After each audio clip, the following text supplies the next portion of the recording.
do we take our drum beats from sounding like this to sounding like this?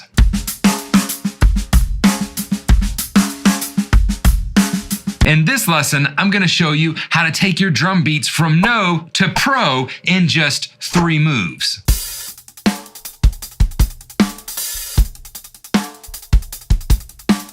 I don't know about you, but for me, the problem was all too often I felt like I had the notes on the page, but they still didn't sound good. And I really didn't know how to make them sound better. So over my years of professional playing and teaching, I have found there's really 3 things you can do that very quickly take a drum beat or groove from not sounding so great to sounding really, really great. The first thing we have to pay attention to, and that I always point a student to, is timing. We have to make sure that we have good timing. Now let's define what timing is. Timing is if we put the click to 90 BPM, we are in time with 90 BPM and we are able to line up our playing with that click.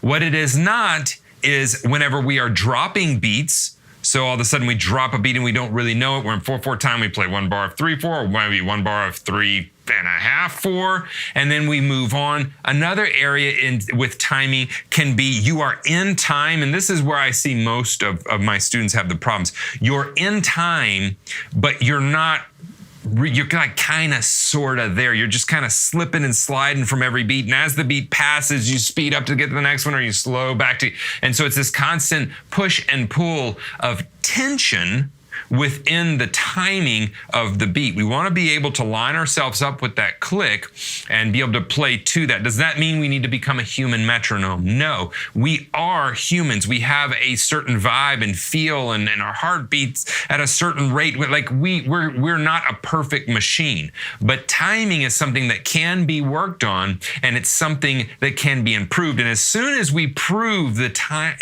timing of a drum beat, oh man, it goes from like here to here in no time. No pun intended with that one, in no time. I'm sure there's a joke in there somewhere. Anyway, so listen to this as I go back and forth from sounding not in time to sounding in time to back to not in time to sounding back in time. Notice that with each measure, I'm with the click. In other words, once the measure ends, I'm still in that measure, but I'm not really locking in with it. And then notice how it sounds differently whenever I play and I lock in with that click.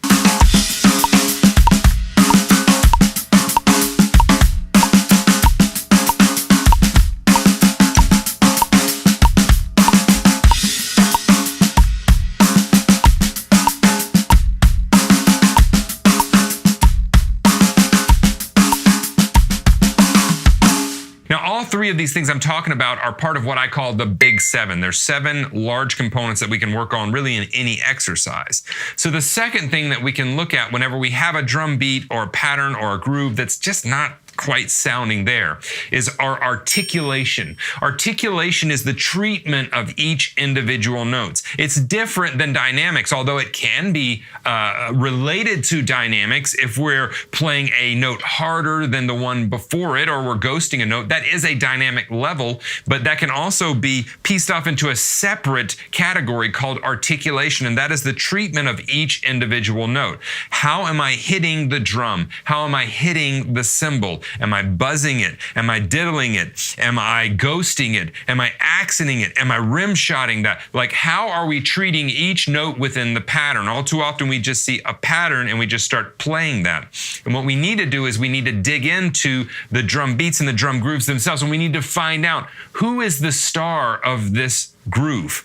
Which part of the groove and the drum beat at which time is the star and needs to pop out. So that could be as simple as accenting the downbeats on the hi-hat. Or maybe you make the choice to not accent anything on the hi-hat. Or maybe you make the choice to accent all the notes on the hi-hat. Or maybe you have a song where you're playing a 16th note pattern and you have a cool accent pattern that's going on within the hi-hat. A really great example of this would be 1979 by the Smashing Pumpkins. He accents some of the notes in that pattern On the hi-hat as well, you can look at the drummer for the 1975. There's a video recently that we did that referenced them, and you can look at his drumming and see that he plays these 16th note patterns on his hi-hat, but he will bring certain notes out and not other notes, and that has to do with the ebb and the flow of the drum beat. It's the same thing with the snare drum, same thing with the bass drum. We really have to consciously think about who's the star at this point in the drum beat. Am I delivering that? How am I hitting this drum? Am I hitting it too hard? Am I hitting it too soft? Am I hitting it at the wrong part of the drum?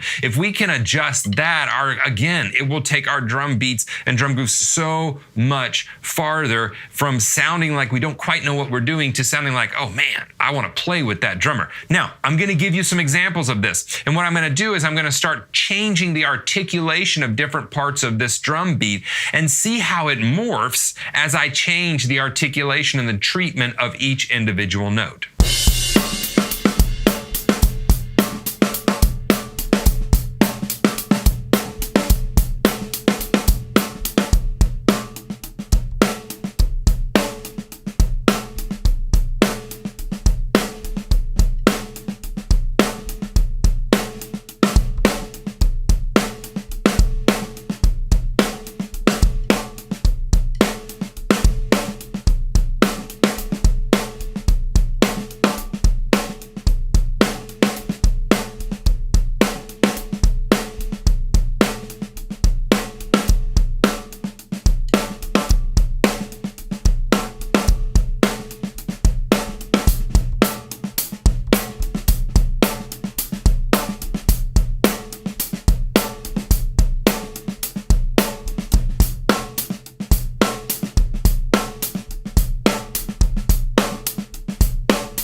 This third one starts to take care of itself whenever we take care of those first two. It starts to naturally get into what we'll call the pocket.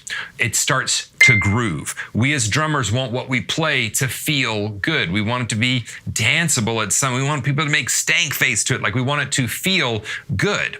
And if you take care of those first two, I find that groove starts to fall into place. Groove is the treatment of the space in between the notes. All too often we're so focused on the notes themselves that we cheat the space in between the notes. For every eighth note on the page, there's an equal amount of space in between those two eighth notes. And we have to know how to treat that space. For if there is a quarter note, there's space behind that quarter note. What do we do with that space before we hit the next drum or cymbal? That is going to be groove. Now, we can go into stylistic preferences of like swing, and we have different types of swing. We have in the crack feels of like a New Orleans type of a feel. We have a real hard swung. We have a Kansas City type of a shuffle swung. We have a different type of a swing that would go with like a reggae groove. That's a whole different feel. So we can have stylistic types of leanings within this, but really we want to be paying attention to the treatment of the space in between the notes.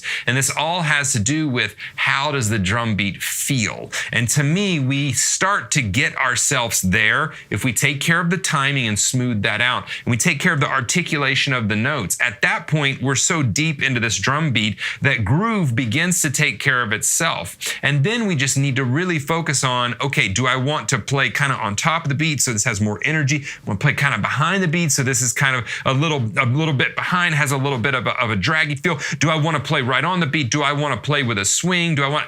All of those things come into play then so that you're stylistically playing it how you want to. Timing, articulation, and groove.